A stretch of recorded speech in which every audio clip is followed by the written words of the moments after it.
Hey people, Zach with Zukiengines. Today we're going to talk about valve adjustment, how to get the appropriate valve adjustment for your stage 1 or stage 2 cam, or in any cam for that matter. I've got over here the tools necessary to complete the job.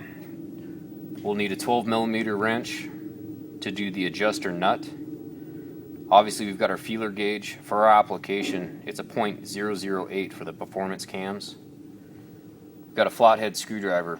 I prefer the stubby, makes it easier to work with. This is to actually manipulate the adjuster screw. We've got a 17 on a long-handled wrench.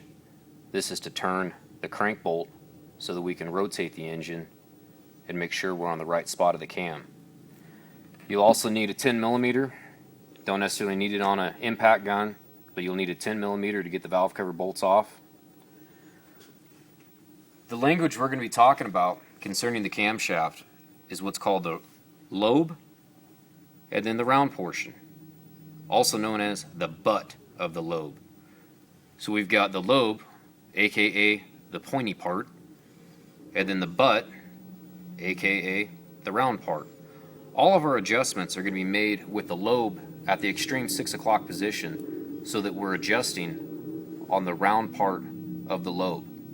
All adjustments for your valves need to be taken off the round part with the lobe pointed straight down at 6 o'clock. I've got an engine here. I've already loosened up the 10mm valve cover bolts.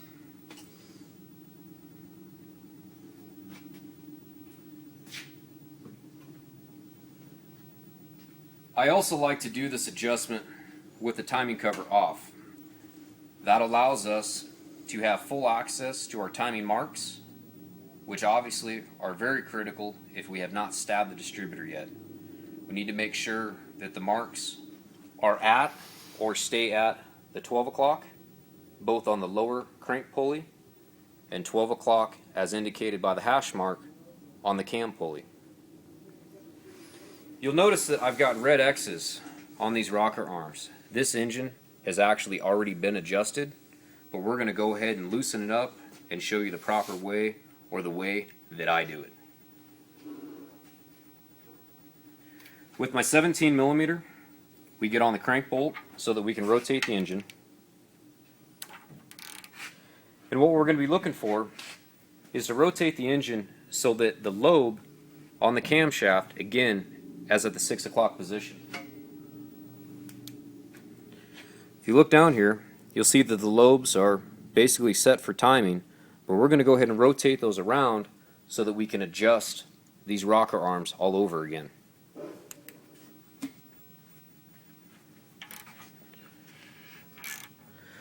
By rotating the engine over, you obviously see that we manipulate the cam lobes.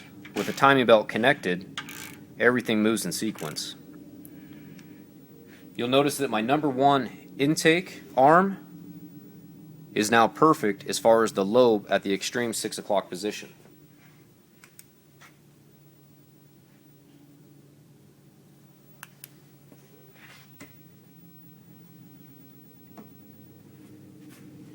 I'm going to go ahead and loosen this, and then I'm going to show you the right way to get the adjustment.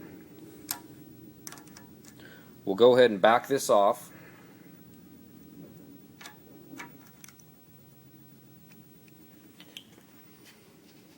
And then grab our feeler gauge. The feeler gauge goes in between the bottom of the adjuster screw and the top of the valve stem. We'll place that in there, and you notice by moving the rocker arm, we've got a tremendous amount of play. What we're trying to do is adjust them so that we don't have that play.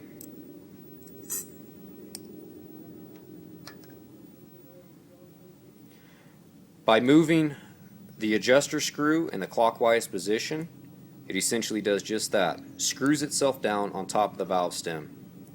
When we think we've got it close, we can move the rocker arm a little bit to hear some tapping.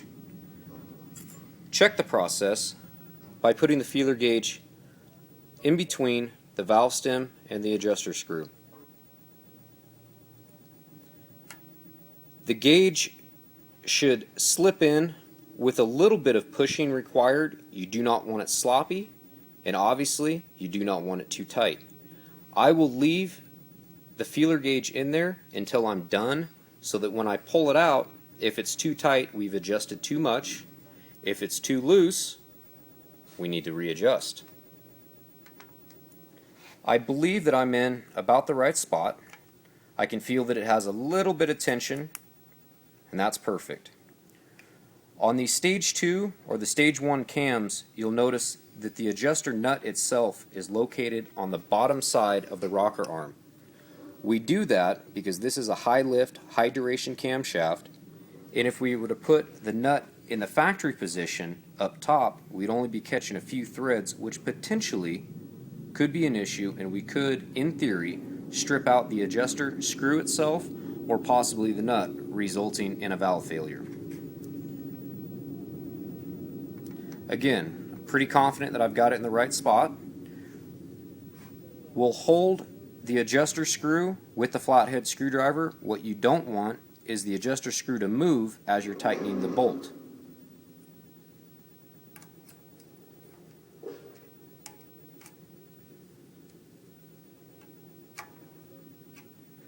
Again, holding with my left hand and then adjusting with the right, we make sure that we don't move it. It slides out decently with a little bit of tension, and it goes in with the same amount of tension. That's perfect. Again, what we don't want it is too loose, and we don't want it too tight. I like to indicate my rocker arms once I'm done, just so when I do all of them, I make sure everyone's done, but then we also make sure that we don't have to redo it, accidentally forget one, etc.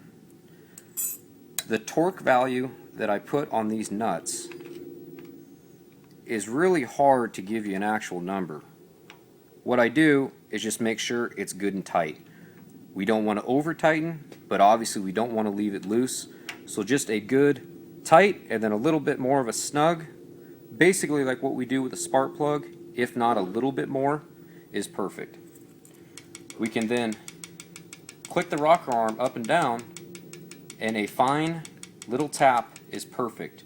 If we have a bunch of movement, we need to readjust, stick the feeler gauge in, see if it's too tight or too loose. A little bit of tension is perfect. Once we've done that, our number 1 is done, and then we'll go back and rotate the engine again so that the number 1 on the exhaust side, lobe on the camshaft, is pointing straight down at 6 o'clock. This will require you to rotate the engine over several times to do all 8. The reason I do it this way, when I build new engines, it allows me to have that many more rotations on the engines just to check for flaws. If for whatever reason something is wrong, by rotating the engine over, you'll hear a bind, you'll hear a click, something won't feel right. That's a good indicator that you need to do something better, different, or otherwise start over.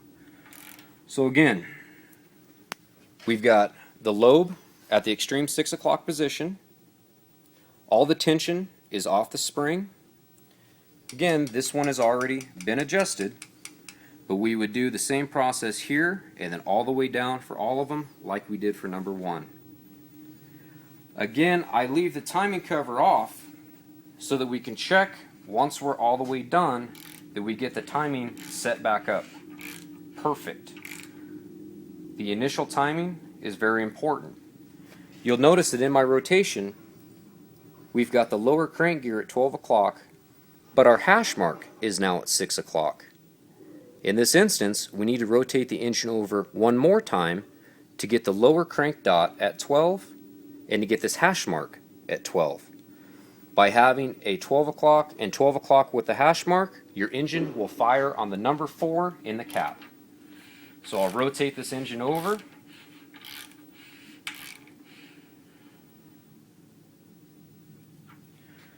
You'll notice now that my lower crank gear is at 12, upper cam gear hash mark is at 12, and that corresponds to the little niche in the head plate. Without the timing cover off, you can't see this mark. You obviously can see the lower mark, but you won't see the upper mark, which could cause problems when you stab in the distributor. You potentially could be 180 degrees off. Nobody wants to be 180 degrees off. Hope this video has been somewhat informative. If it hasn't, do feel free to give me a call. My number is 775-577-4610.